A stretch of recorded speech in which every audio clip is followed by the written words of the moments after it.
Welcome back to my channel. It's me Shernasar. അപ്പോൾ നമ്മുടെ van life in യൂറോപ്പിലെ 8ാമത്തെ ദിവസമാണ് കേട്ടെന്ന്. അബുദാബി ഇന്റർനാഷണൽ എയർപോർട്ടിൽ നിന്ന് സ്റ്റാർട്ട് ചെയ്തിട്ട് ഓസ്ട്രിയയിലെ വിയന്ന എയർപോർട്ടിൽ വന്നിറങ്ങി. വിയന്ന ഓസ്ട്രിയ കണ്ടു, ലിച്ചസ്റ്റീൻ ജർമ്മനി കണ്ടു. നമ്മളിപ്പോൾ സ്വിറ്റ്സർലാൻഡിലെ 4ാമത്തെ ദിവസമാണ്.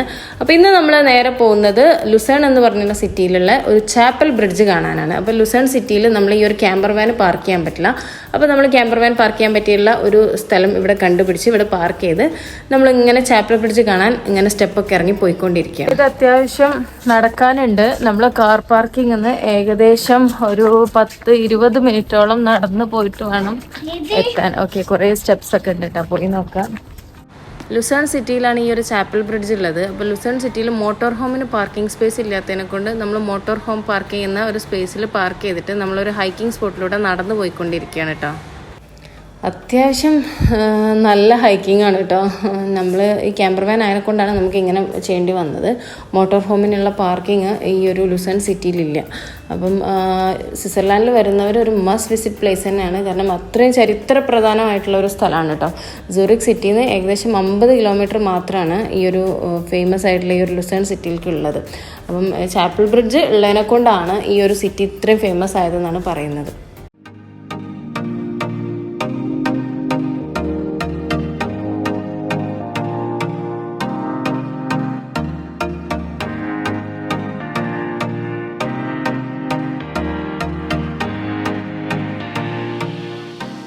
നടന്ന് ഓൾമോസ്റ്റ് നമ്മൾ ആ ഒരു പാലം കണ്ടു തുടങ്ങി.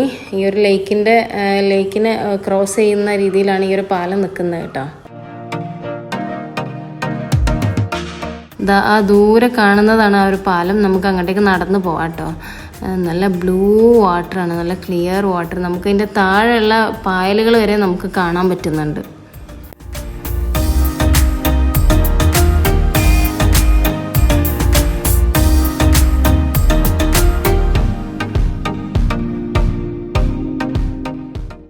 അപ്പോൾ യൂറോപ്പിൽ തന്നെ ഇന്ന് നിലനിൽക്കുന്നതിൽ ഏറ്റവും പഴക്കമുള്ളൊരു മരത്തിൻ്റെ പാലാണ് ഈ ഒരു ചാപ്പൽ ബ്രിഡ്ജ്. 14ാം നൂറ്റാണ്ടിലെ ലുസേൺ നഗരം അക്രമ ഭീഷണി നേരിട്ടിരുന്നൊരു കാലം ഉണ്ടായിരുന്നു. അന്നാണ് ഈ ഒരു പാലം ഇവിടുത്തെ ഗവൺമെൻറ് ഉണ്ടാക്കിയിട്ടുള്ളത്.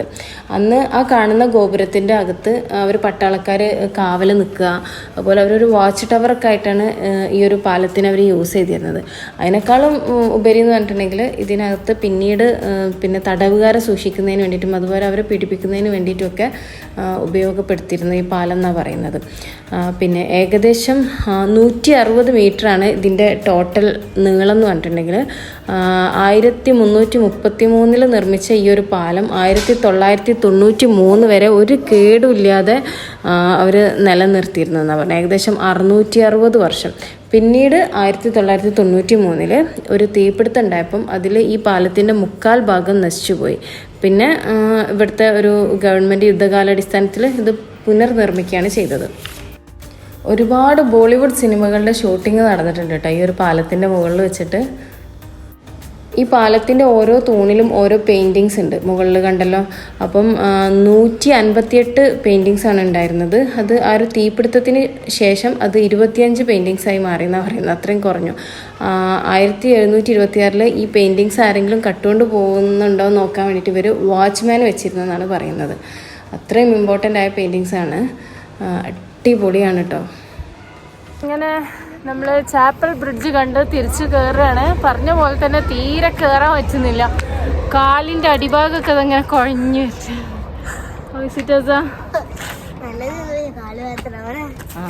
നല്ല ബുദ്ധിമുട്ടുണ്ട് കേട്ടോ. നമ്മളിങ്ങനത്തെ ഈ എക്സ്ട്രീം ഹൈക്കിംഗ് ഒന്നും അങ്ങനെ ചെയ്യുന്നില്ലല്ലോ. യുഎയിലാണെങ്കിലും നമുക്ക് ഇത്രത്തോളം എക്സ്ട്രീം ഹൈക്കിംഗ് ഞാൻ ഇതുവരെ ചെയ്തിട്ടില്ല. അപ്പോൾ ഇത് അങ്ങനത്തെ ഒരു സ്റ്റെപ്പാണ്. അപ്പോൾ ഇന്നത്തോടു കൂടി നമ്മൾ സ്വിറ്റ്സർലാൻഡിലെ സിറ്റി ടൂർ അവസാനിപ്പിക്കുകയാണ്. നാളെ മുതൽ നമ്മൾ വീണ്ടും കൺട്രി സൈഡിലേക്ക് ഇറങ്ങുകയാണ്. പിന്നെ ഇന്ന് നേരെ നമ്മൾ ക്യാമ്പിംഗ് സൈറ്റിലേക്കാണ് പോകുന്നത്. കുറച്ചപ്പുറത്ത് ഇവിടുന്ന് കുറച്ച് ദൂരമേ ഉള്ളൂ. അവിടെ നമ്മളൊരു ക്യാമ്പിംഗ് സൈറ്റ് ബുക്ക് ചെയ്തിട്ടുണ്ട്. നമ്മളൊരു ഫാമിലാണ് ബുക്ക് ചെയ്തിട്ടുള്ളത്. എങ്ങനെ ഉണ്ടെന്നൊന്നും അറിയില്ല, പോയി നോക്കാം.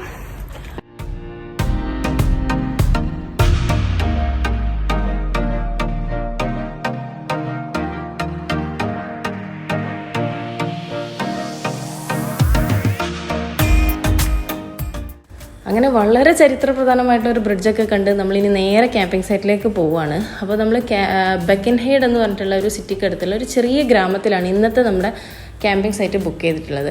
കുറച്ച് ഫാമൊക്കെ ഉണ്ടെന്നാണ് പറഞ്ഞിട്ടുള്ളത്. അപ്പോൾ എന്തായാലും പോയി നോക്കാം. സ്വിറ്റ്സർലാൻഡിൻ്റെ ഈ ഒരു ഭംഗി കിടക്കുന്ന ഗ്രാമീണ പ്രദേശങ്ങളിൽ തന്നെയാണ് കേട്ടോ. കാരണം നമ്മൾ ഹൈവേയിൽ കൂടെ പോകുമ്പോൾ നമ്മൾ കുറേ ടണൽ അതുപോലെ കുറേ നല്ല 4 വരി പാതകളൊക്കെയാണ് നമുക്ക് കാണാൻ പറ്റുന്നത്, വലിയ വലിയ ബിൽഡിങ്സ് അങ്ങനത്തെയൊക്കെയാണ്. പക്ഷേ ഈ ഒരു ഗ്രാമീണ സ്ഥലങ്ങളിലൂടെ പോകുമ്പോഴാണ് ഈ ഒരു ഭംഗി നമുക്ക് എത്രത്തോളമാണ് ഈ സ്വിറ്റ്സർലാൻഡ് എന്നുള്ളത് ആസ്വദിക്കാൻ പറ്റുന്നത്. എങ്ങോട്ട് നോക്കിയാലും ഒരു പോസ്റ്റ് കാർഡ് വ്യൂ പോലത്തെ പിക്ചേഴ്സാണ്. എങ്ങനെയാണ് ഇതിനെ വിവരിക്കേണ്ടതെന്ന് എനിക്കറിയില്ല. അത്രയ്ക്കും ബ്യൂട്ടിഫുൾ ആയിട്ടുള്ളൊരു സിറ്റിയാണ് ഈ ഒരു സ്വിറ്റ്സർലാൻഡ്.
അങ്ങനെ ഓൾമോസ്റ്റ് നമ്മളെ ക്യാമ്പിംഗ് സൈറ്റ് എത്തിയിട്ടുണ്ട്. നല്ല മഴക്കാറ് കാണുന്നുണ്ട് കേട്ടോ.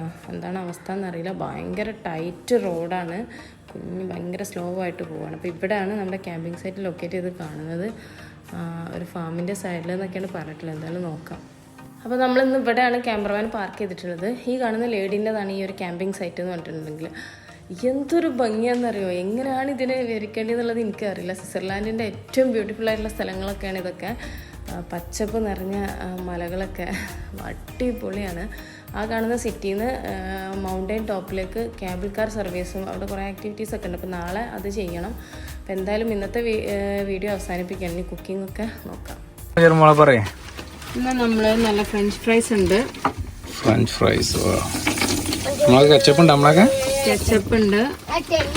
പിന്നെ ഇന്ന് നല്ല സ്വിസ് സലാഡാണ്. നമ്മൾ സൂപ്പർ മാർക്കറ്റ് ടൈം എടുക്കണ്ടല്ലോ ഇവിടെ. ഇത് എണ്ണ തിളച്ച് കിട്ടാനേ കുറേ സമയം വേണം.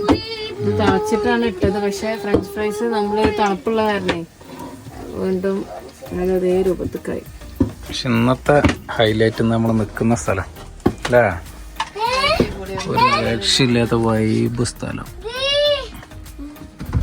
നാളെ രാവിലെ നല്ല കണിക്കും നല്ല ഡാർക്കായി കണ്ണൊക്കെ പോയി തുടങ്ങി.